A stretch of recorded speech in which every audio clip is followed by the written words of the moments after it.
15 seconds? I'm going to get started right now. Many of you are probably like my first slide here. Like a lot of our clients, you have a lot of ideas. Your brain's just a bucket full of ideas. And you want to get to the best idea, the one that you think you can use to launch a business or succeed in your product development. But how do you do that? So I want to introduce a method called design thinking. Whew, I'm ahead of myself. Design thinking is kind of the Zen of product development. It's an approach to innovation that's based on user-centered design and development. And I'm going to go through a little bit of process here. There's areas that we want to focus on as you start to implement this methodology, and then I want to also show how you can sort of put that into a product development process. The first area that we usually focus on, at least as designers, is people. When we talk about people, we're talking about what are the things that people need, what are they looking for in their products, what kind of experience are they looking to have. We look at psychology, we look at aesthetics, we look at a lot of different things that are related to that because we're trying to find something that's desirable for people. The next area that we start to look at or try to balance with people is in the area of technology.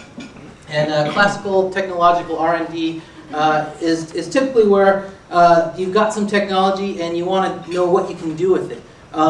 They usually are looking for things, technology is usually looking for things that are feasible, and then after they've discovered something, they're saying, okay, so what can we make with this, or what needs exist out there that we can use this technology for? Oh, I'm getting behind. Business is one where, let me think about the business one.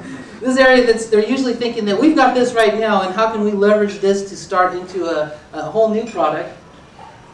Am I ahead of myself? Oh, let me just skip to this one. So as we integrate some of these areas, we start to find different kinds of innovation. We've got functional innovation here when we combine people with technology. These are where we have products that actually do things.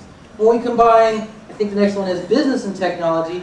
You have our business and people. We have what we refer to as emotional innovation. That's where you find your traditional marketing and advertising, sales, branding, building relationships with your customers. And so what we have here is something of a sweet spot in the middle. I think, is that what I'm up to? Yes. And that sweet spot's the area that you really want to go. That's where you have what would be called experience innovation. This is where I live, where we're trying to balance business, people, and technology so that we can really create. Did I miss one? It's process innovation. Okay.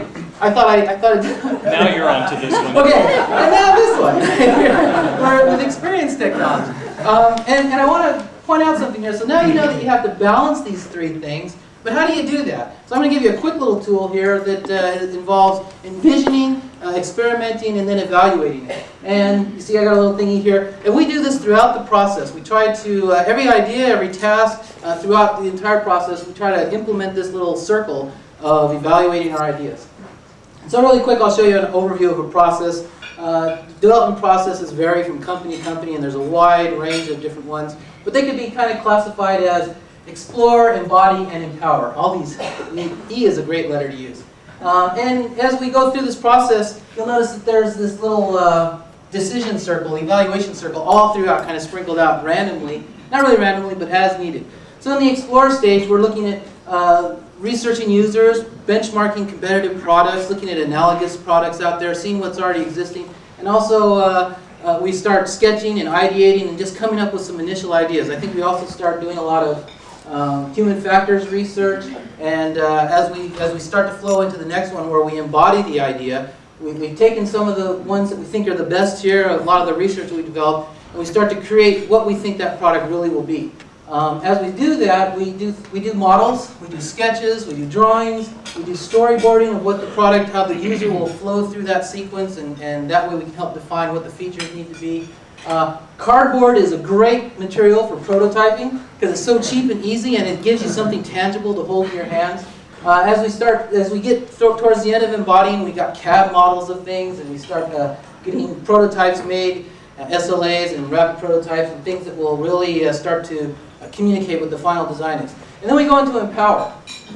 Empower is about bringing this information to our client, saying, here you go, this is the makings of a successful product, providing to the marketing team all the information that they need to go out and promote this product, providing to the manufacturer all the information that they need to accurately make the product. And then that provides to the consumer a choice of products that can meet their needs and enhance their lifestyle. And I've not memorized past that. So I think what I was do is, on a quick overview, giving you some tools here. Those tools include the 3 areas that you need to balance, a way to evaluate and look at your different ideas as you go through the process, and then sort of a little flow chart of the different steps that you want to do.